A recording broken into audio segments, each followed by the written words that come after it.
Veja só, os ministérios que são mais atingidos, né, de acordo com essa decisão do Ministério da Fazenda.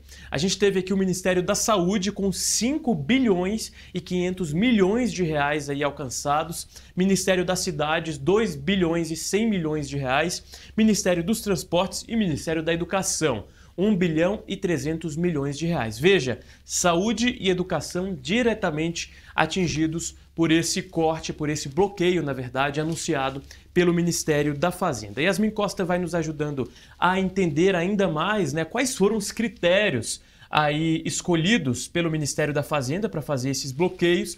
Yasmin, é sempre uma decisão muito difícil, né, para o Ministério da Fazenda.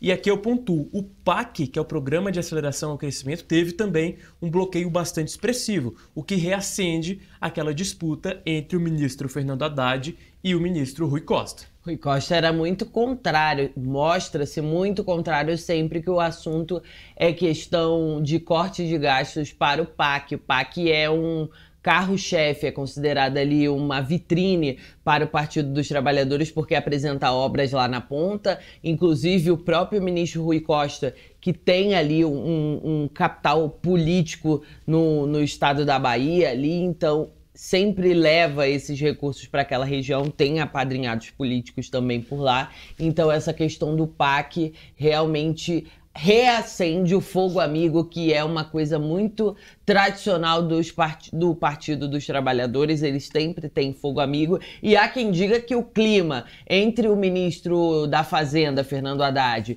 e o ministro da Casa Civil, Rui Costa, não é um clima amigável, não é um clima amistoso. Eles dois têm uma relação muito ali estremecida, e agora, com esses cortes no PAC, a situação não deve ficar melhor, né? Deve piorar. Outra situação que pode piorar é a situação da relação entre Poder Executivo, Palácio do Planalto, e Congresso Nacional, Poder Legislativo.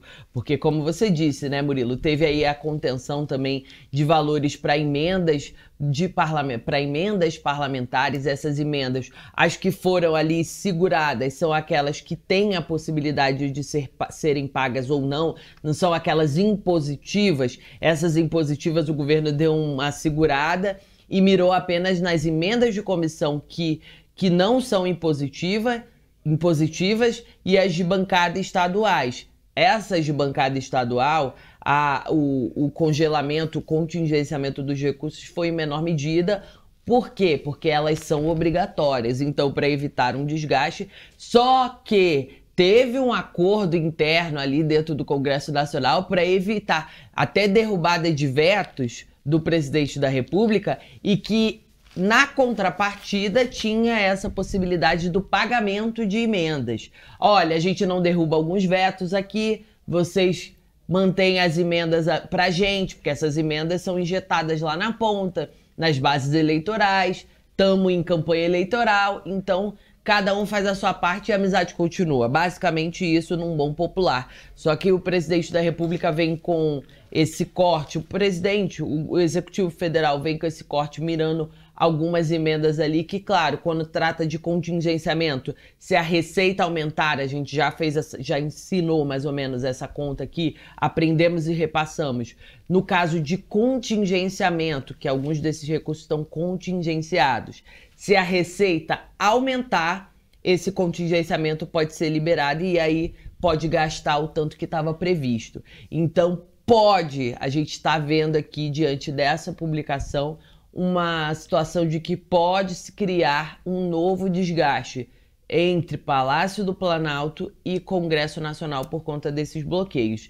E mais um pequeno detalhe com a publicação dessa informação no Diário Oficial da União, as pastas, tirou ali 4 bilhões da saúde. Cada pasta vai pegar esse recurso e vai falar assim, olha, de qual política aqui interna eu vou tirar? A pasta tem essa autonomia para dizer quais ações vão ser alcançadas por esse corte, e elas têm que indicar tudo isso já na próxima semana, até o dia 6 de agosto, para que o governo federal saiba de onde vão sair esses recursos.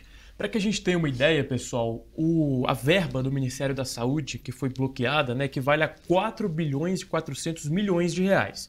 Isso equivale a quase 10% de toda a dotação do Ministério.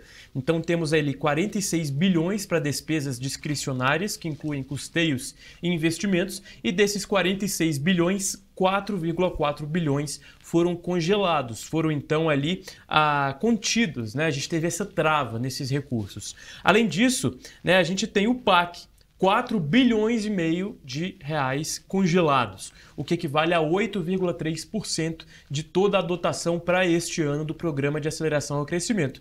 E esse ponto que a Yasmin traz, que são as emendas parlamentares. Então, uma contenção de 1 bilhão 250 milhões de reais. Esse é o ponto que eu acho que me chama mais atenção, Yasmin, do ponto de vista de relação, porque quando você bloqueia ali recursos dos próprios ministérios, o próprio presidente pode dar uma palavra ali e deixar a situação mais tranquila entre os ministros, pelo menos ali para inglês ver, né? É porque você está bloqueando internamente, exato, né? Na sua casa, né? Na sua casa. Então ali você consegue gerir os conflitos internos. Agora, com o Congresso, você bloquear mais de 1 bilhão de reais em emendas em ano de eleições municipais, que a gente sabe que esse assunto fica ainda mais evidente, esse é um ponto que me chama bastante atenção. E Murilo, a gente está tratando de um Congresso que não tem uma relação muito amistosa com o presidente da República. E em meio ao recesso parlamentar, eles são pegos com essa notícia.